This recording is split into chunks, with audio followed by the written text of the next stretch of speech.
Pada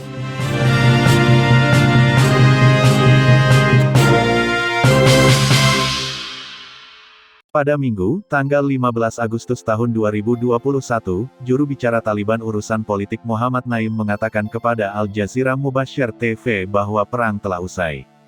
Pernyataan tersebut disampaikan Naim beberapa saat setelah Taliban memasuki ibu kota Afghanistan, Kabul. Setelah Taliban memasuki Kabul pada Minggu, Presiden Afghanistan Ashraf Ghani dilaporkan meninggalkan Afghanistan. Ghani beralasan, dia ingin menghindari pertumpahan darah. Beberapa orang di media sosial mengecamnya sebagai pengecut. Jatuhnya Kabul ke tangan Taliban tak terlepas dari hengkangnya pasukan asing yang dipimpin Amerika Serikat (AS). Awalnya, AS bakal menarik seluruh pasukannya dari Afghanistan dengan tempo tanggal 11 September tahun 2021. Negeri Paman Sam mengatakan pasukannya bakal ditarik secara bertahap mulai Mei.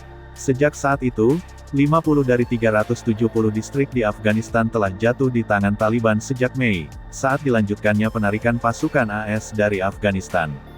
Rupanya, penarikan pasukan ASUM maju dari jadwal. Pada awal Juni ini, lebih dari 50% tentara AS yang ada di Afghanistan telah dipulangkan. Setelah itu, militer AS bungkam dan enggan memerinci lagi soal upaya penarikan pasukannya. Pada awal Juli, Kementerian Pertahanan AS mengumumkan, progres penarikan pasukannya dari Afghanistan mencapai 90%.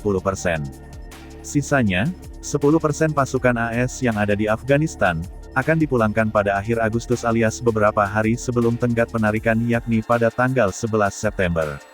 Penarikan pasukan AS dari Afghanistan berlangsung cepat dan senyap. Bahkan, penarikan pasukan AS dari Pangkalan Udara Bagram terjadi begitu saja, tanpa ada pengumuman jauh-jauh hari sebelumnya. Setelah mayoritas pasukan asing hengkang, Taliban secara cepat menduduki sejumlah wilayah di Afghanistan. Mulanya, Taliban menduduki daerah-daerah pedesaan dan pinggiran Afghanistan.